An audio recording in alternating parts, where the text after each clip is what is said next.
হাসবুনাল্লাহু ওয়া নি'মাল ওয়াকিল, এই আয়াতটি 11 বার পাঠ করলে কি হয়, কি লাভ হয়, সাথে সাথে ফলাফল দেখুন।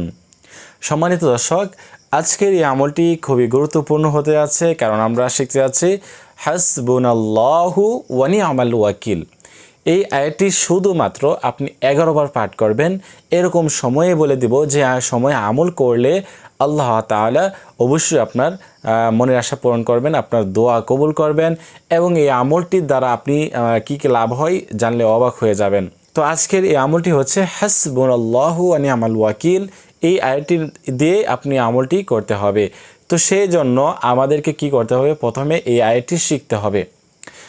হাসবুনাল্লাহু ওয়া নি'মাল ওয়াকিল, হাসবুনাল্লাহু ওয়া নি'মাল ওয়াকিল, হাসবুনাল্লাহু ওয়া নি'মাল ওয়াকিল।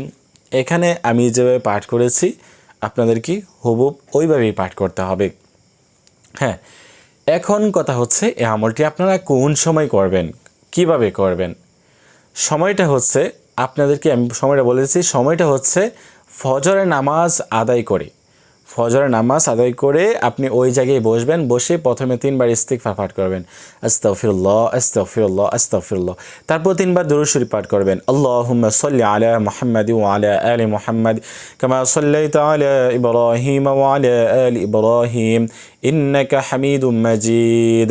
আল্লাহুম্মা বারিক আলা মুহাম্মাদি ওয়া আলা আলি মুহাম্মাদ কামা বারাকতা আলা ইব্রাহিম ওয়া আলা আলি ইব্রাহিম ইন্নাকা হামিদুম মাজিদ।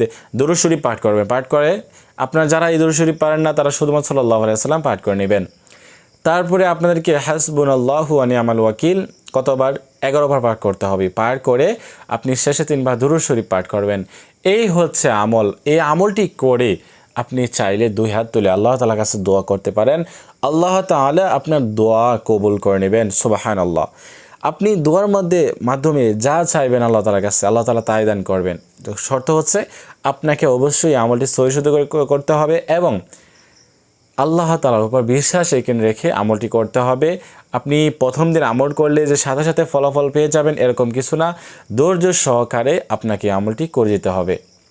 আপনি যে কোনো সমস্যায় থাকেন না কেন, আপনার মনের আশা পূরণ হচ্ছে না, আপনার রিজিকের অভাব, আপনার টাকা পয়সা নাই, আপনি অভাবের ভিতরে রয়েছেন, আপনার যে কোনো একটা আশা ওইটা পূরণ হচ্ছে না, আপনি যে কোনো কাজের সম্মুখীন হন, আপনার কাজ সম্পূর্ণ হচ্ছে না, এই আমল করেন। আল্লাহ তাআলা অবশ্যই আপনার এই আমলের মাধ্যমে আপনার কাজকে সহজ করে দেবে, আপনার রিজিকের টেনশনকে দূর করে দেবে এবং আপনি আপনার দোয়া আল্লাহ তাআলার কাছে যা দোয়া করবেন আল্লাহ তাআলা তা দোয়া কবুল করে নেবেন। সুবহানাল্লাহ।